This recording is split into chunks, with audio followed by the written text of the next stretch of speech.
Commercially important ആയിട്ടുള്ള മറ്റൊരു പ്രധാനപ്പെട്ട ആൽക്കഹോളാണ് എഥനോൾ.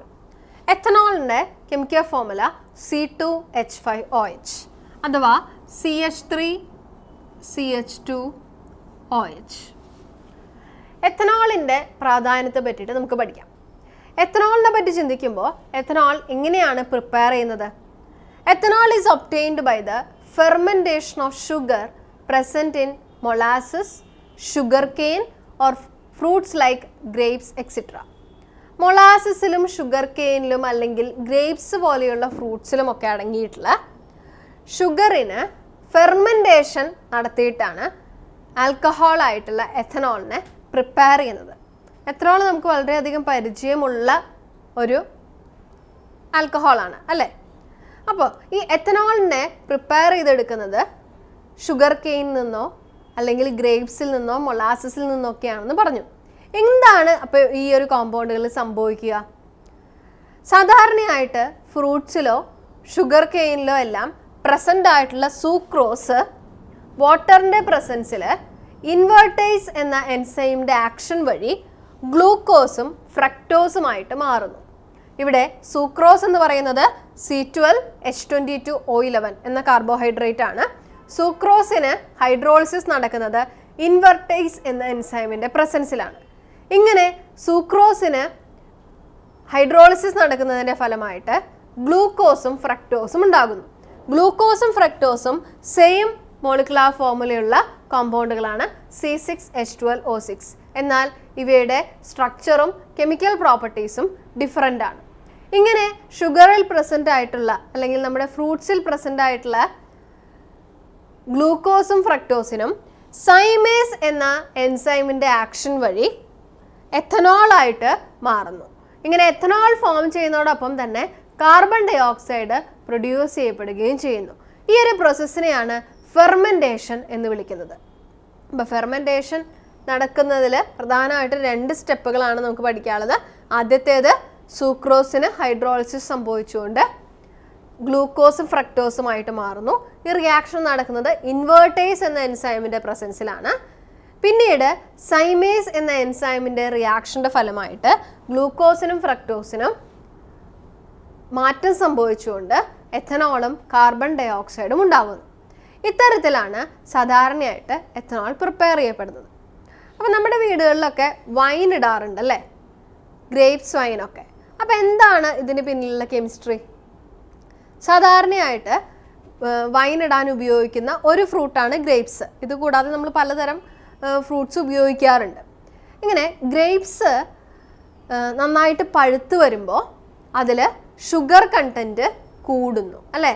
അതിൻ്റെ ഷുഗർ കണ്ടൻറ്റ് കൂടും. മാത്രവുമല്ല ഗ്രേപ്സിൻ്റെ തൊലിയുടെ ഭാഗത്ത്, തൊലിക്ക് പുറത്തായിട്ട് ഈസ്റ്റ് കണ്ടൻറ്റും ഉണ്ട്. അപ്പോൾ ഈ വൈൻ ഇടുമ്പോൾ നമുക്കറിയാം ഈ ഗ്രേപ്സിന് നന്നായിട്ട് ക്രഷ് ചെയ്യും അല്ലേ?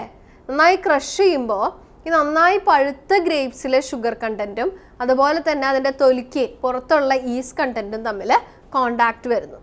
ഇങ്ങനെ ഷുഗറും ഈസ്റ്റും തമ്മിൽ കോണ്ടാക്റ്റ് വരുന്നതിൻ്റെ ഫലമായിട്ട് ഫെർമെൻറ്റേഷൻ നടക്കുന്നു. അപ്പോൾ ഫെർമെൻറ്റേഷൻ നടന്നതിൻ്റെ ഫലമായിട്ടാണ് ഈ ഗ്രേപ്സിലുള്ള ഷുഗറായിട്ട് ഗ്ലൂക്കോസിനോ ഫ്രക്ടോസിനോ ഫെർമെൻറ്റേഷൻ സംഭവിച്ച് എഥനോള് ഉണ്ടാകുന്നത്. അപ്പോൾ അങ്ങനെയാണ് വൈനിൻ്റെ നിർമ്മാണം നടക്കുന്നത്. അപ്പോൾ ഈ ഫെർമെൻറ്റേഷനെ പറ്റി ചിന്തിക്കുമ്പോൾ കുറച്ചധികം കാര്യങ്ങൾ ഓർക്കണം.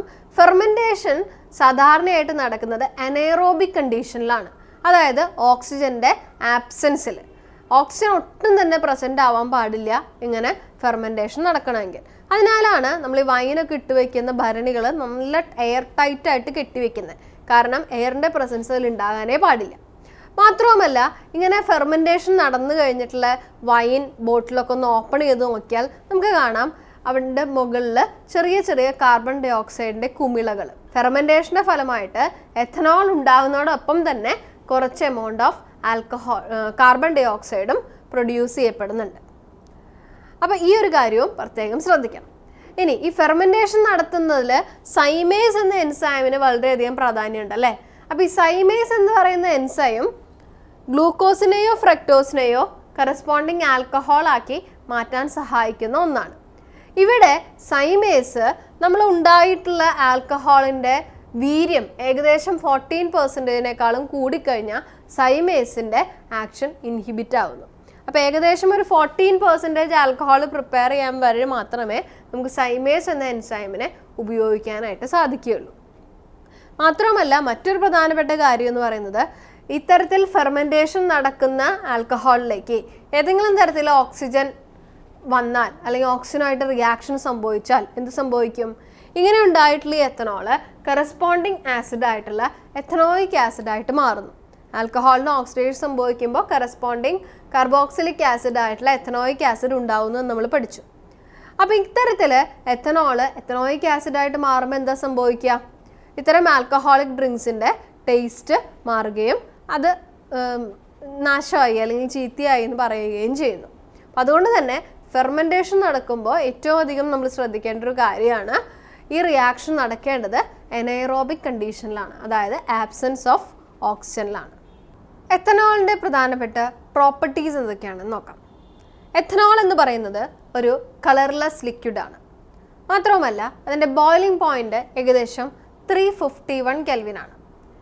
നിയർലി 351 കെൽവിനിലാണ് എത്തനോള് ബോയിൽ ചെയ്യാൻ തുടങ്ങുക എന്നാണ് അർത്ഥം. എത്തനോളിൻ്റെ മറ്റൊരു പ്രധാനപ്പെട്ട പ്രത്യേകത എന്ന് പറയുന്നത്, it is harmful to central nervous system. Alcohol consumption കൂടുക വഴി അത് സെൻട്രൽ നെർവസ് സിസ്റ്റത്തിനെ വരെ ബാധിക്കാൻ സാധ്യതയുള്ള ഒന്നാണ്. മാത്രവുമല്ല ആൽക്കഹോൾ കൺസംഷൻ നടത്തി കഴിഞ്ഞു കഴിഞ്ഞാൽ ചില ആളുകളിൽ കോൺഷ്യസ്നെസ് നഷ്ടപ്പെടുക, അതുപോലെ തന്നെ തല ചുറ്റുക, ഒരു കാര്യത്തിൽ തീരുമാനമെടുക്കാൻ പറ്റാതിരിക്കുക, വളരെ ക്ഷീണം തോന്നുക, ഇങ്ങനെയുള്ള ചില സിംറ്റംസൊക്കെ കാണിക്കാറുണ്ട്. അപ്പം അതുകൊണ്ട് തന്നെ ശരീരത്തിന് വളരെയധികം മാരകമായിട്ടുള്ള ദോഷമുള്ള ഒരു ആൽക്കഹോളാണ് എത്തനോൾ എന്ന് പറയുന്നത്. എത്തനോൾ കെമിക്കൽ ഫോർമുല പ്രത്യേകം ഓർക്കണം, C2H5OH. എത്തനോളിൻ്റെ പ്രധാനപ്പെട്ട ഉപയോഗങ്ങൾ എന്തൊക്കെയാണ്? എത്തനോൾ സാധാരണയായിട്ട് പെയിൻറ് ഇൻഡസ്ട്രിയിലെ ഒരു നല്ല സോൾവൻ്റ് ആയിട്ട് ഉപയോഗിക്കുന്നു. മാത്രവുമല്ല ഒരുപാട് കാർബൺ കോമ്പൗണ്ടുകളുടെ നിർമ്മാണത്തിനും എത്തനോള് ഉപയോഗിക്കുന്നുണ്ട്. ഇനി എത്തനോളിൻ്റെ മറ്റൊരു ഉപയോഗം എന്ന് പറയുന്നത്, എത്തനോൾ പലരും ഡ്രിങ്കിങ് പർപ്പസിനായിട്ട് ഉപയോഗിക്കുന്നു എന്നുള്ളതാണ്. അപ്പോൾ ഇങ്ങനെ ലഭിക്കുന്ന 100% എത്തനോളിനെ ആബ്സല്യൂട്ട് ആൽക്കഹോൾ എന്നാണ് വിളിക്കുന്നത്. അപ്പോൾ കൊമേഴ്ഷ്യലി അവൈലബിൾ ആയിട്ടുള്ള എത്തനോളിൽ സാധാരണയായിട്ട് ആളുകൾ ഡ്രിങ്കിങ് പർപ്പസിന് ഉപയോഗിക്കുന്നുണ്ട് അല്ലേ? എന്നാൽ ഇങ്ങനെയുള്ള ആൽക്കഹോളിലേക്ക് ചില കളേർഡ് സബ്സ്റ്റൻസുകളായിട്ടുള്ള കോപ്പർ സൾഫേറ്റോ അതോടൊപ്പം തന്നെ പിരിഡീനോ ആഡ് ചെയ്യുക വഴി ഇത്തരം ആൽക്കഹോള് നമ്മൾ സാധാരണയായിട്ടുള്ള കൊമേഴ്ഷ്യൽ പർപ്പസിന് ഉപയോഗിക്കാൻ പറ്റാതെ വരുന്നു.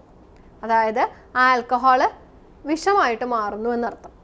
അപ്പോൾ ഈ കോപ്പർ സൾഫേറ്റ് ആഡ് ചെയ്യുന്നത് എങ്ങനെയാണ് മനസ്സിലാക്കാന്ന് വെച്ച് കഴിഞ്ഞാൽ, കോപ്പർ സൾഫേറ്റിന് ഒരു ബ്ലൂ കളറാണ് അല്ലേ? അപ്പോൾ കോപ്പർ സൾഫേറ്റ് ആഡ് ചെയ്യപ്പെട്ട ആൽക്കഹോളിലെ കളറിൽ വ്യത്യാസം ഉണ്ടാവും. മാത്രവുമല്ല പിരിഡീൻ എന്ന് പറയുന്നത് ഒരു ഫൗൾ സ്മെല്ലിംഗ് സബ്സ്റ്റൻസ് ആണ്.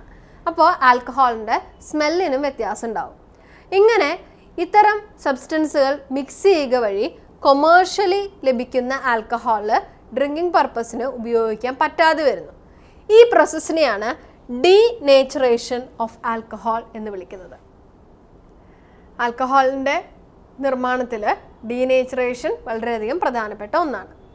അപ്പോൾ ആൽക്കഹോൾ എന്തിനൊക്കെയാണ് ഉപയോഗിക്കുന്നത് എന്ന് നമുക്കറിയാം അല്ലേ? അപ്പോൾ ഈ ആൽക്കഹോളിൻ്റെ ഉപയോഗം ഇന്നത്തെ കാലഘട്ടത്തിൽ ഒരുപാട് കൂടുതലാണ്. അപ്പോൾ അതുകൊണ്ട് തന്നെ ഇത്രയും എമൗണ്ട് ഓഫ് ആൽക്കഹോള് നമുക്ക് ഷുഗറിന് ഫെർമെൻറ്റേഷൻ നടത്തിയിട്ട് പ്രിപ്പയർ ചെയ്യുക എന്നുള്ളത് വളരെയധികം ബുദ്ധിമുട്ടുള്ള കാര്യമാണ്.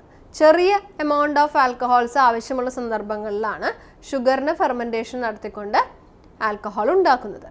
എന്നാൽ ഇന്ന് കൂടുതൽ അളവിൽ ആൽക്കഹോൾസ് ആവശ്യമായിട്ട് വരുമ്പോൾ മറ്റ് ചില മെത്തേഡുകളാണ് ആൽക്കഹോളിൻ്റെ പ്രൊഡക്ഷന് വേണ്ടിയിട്ട് അല്ലെങ്കിൽ എത്തനോളിൻ്റെ പ്രൊഡക്ഷന് വേണ്ടിയിട്ട് ഉപയോഗിക്കാറുള്ളത്. അതിൽ ഏറ്റവും പ്രധാനപ്പെട്ട ഒന്നാണ് ഹൈഡ്രേഷൻ ഓഫ് ഈത്തീൻ. ഈത്തീൻ എന്ന alkene, CH2 double bond CH2 എന്ന ആൽക്കീനിന് ഹൈഡ്രേഷൻ നടത്തിയിട്ടാണ് എത്തനോൾ എന്ന ആൽക്കഹോൾ ഉണ്ടാക്കുന്നത്. ഹൈഡ്രേഷൻ എന്ന് പറഞ്ഞു കഴിഞ്ഞാൽ അഡീഷൻ ഓഫ് വാട്ടർ മോളിക്യൂൾ. അപ്പോൾ ഈത്തീനിലേക്ക് വാട്ടർ മോളിക്യൂൾ ആഡ് ചെയ്യപ്പെട്ടിട്ടാണ് എത്തനോള് ഇന്ന് പല സാഹചര്യങ്ങളിലും പ്രിപ്പയർ ചെയ്യുന്നത്.